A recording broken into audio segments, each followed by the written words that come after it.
मैं नेहा पाल और आप देख रहे हैं धर्म ज्ञान। बद्रीनाथ और केदारनाथ धाम लाखों श्रद्धालुओं की आस्था का केंद्र है। यहाँ रहते हैं शिव। यहाँ जाना हर सनातनी का सपना होता है। आपने भी जीवन में एक ना एक बार तो इस मंदिर में जाना ही चाहेंगे। लेकिन अगर मैं कहूँ कि ये दोनों धाम जल्द ही अदृश्य होने वाले हैं तो शायद आप मेरी बात का विश्वास न करें, लेकिन ये भविष्यवाणी हम नहीं बल्कि हमारे शास्त्रों में पहले ही हो चुकी है। तो चलिए जानते हैं पूरी खबर के बारे में। जानने के लिए बने रहे हमारे साथ और देखिए इस पर हमारी खास रिपोर्ट।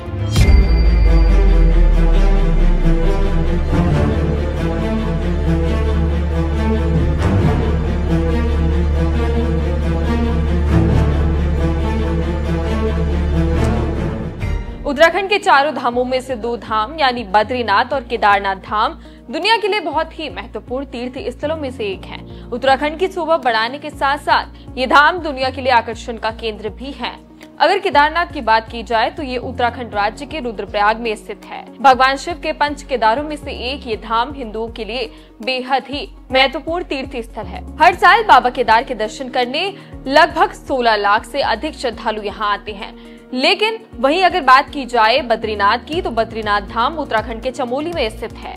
हसीन वादियों और अलकनंदा नदी के बीच बना ये तीर्थ स्थल अपने आप में ही अद्भुत है। हर साल यहाँ करीब 14 लाख से अधिक लोग बाबा बद्री के दर्शन करने पहुँचते हैं। लेकिन इसे लेकर हमारे पुराणों में एक ऐसी भविष्यवाणी की गई है जिसे सुनकर शायद आप चौंक जाएंगे। ये भविष्यवाणी की गई है स्कंद पुराण में। स्कंद पुराण में बताया गया है कि एक समय धरती पर ऐसा आएगा जब केदारनाथ और बद्रीनाथ दोनों ही धाम अदृश्य हो जाएंगे। इतना ही नहीं, धरती से मां गंगा भी शिव जी की जटाओं में ब्रह्मा जी के कमंडल से वापस चली जाएंगी।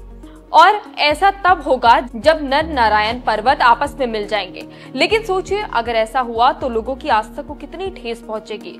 जिन धामों में दर्शन मात्र से ही मोक्ष की प्राप्ति हो जाती है, लोग उसके दर्शन कैसे कर पाएंगे। लेकिन इसका संकेत स्कंद पुराण में लिखे एक श्लोक से मिला जिसमें लिखा था, बहुनी संति तीर्थानि दिव्य भूले रसातले बद्री सदृश्य तीर्थ न भूतो न भविष्यति। जिसका अर्थ है बद्रीनाथ जैसे पवित्र तीर्थ स्थल और कहीं नहीं है। कलयुग के प्रथम चरण में ऐसा समय आएगा जब ये तीर्थ अदृश्य हो जाएगा। ऐसा करीब 5000 साल बाद होगा, जिसके अनुसार ये अवधि अब समाप्त हो चुकी है। इतना ही नहीं, स्कंद पुराण की इस भविष्यवाणी में कहा गया है कि तीर्थ स्थल के अदृश्य होने से पहले आपको कुछ संकेत भी देखने को मिलेंगे। अब वो संकेत कौन से हैं, चलिए आपको भी बताते हैं। जोशीमठ में विराजमान भगवान नरसिंह देवता के हाथ भी विग्रह से अलग हो जाएंगे। मंदिर के पुजारी का कहना है कि पिछले कुछ सालों में भगवान नरसिंह की उंगलियां पतली भी होने लगी हैं। अब ये उंगलियां अलग हो जाएंगी तो बद्रीनाथ और केदारनाथ अदृश्य हो जाएंगे। लेकिन इसके बारे में आप क्या सोचते हैं? स्कंद पुराण की इस भविष्यवाणी को आप किस तरह से देखते हैं? आप अपनी राय इस पर हमें कमेंट कर जरूर बताइएगा।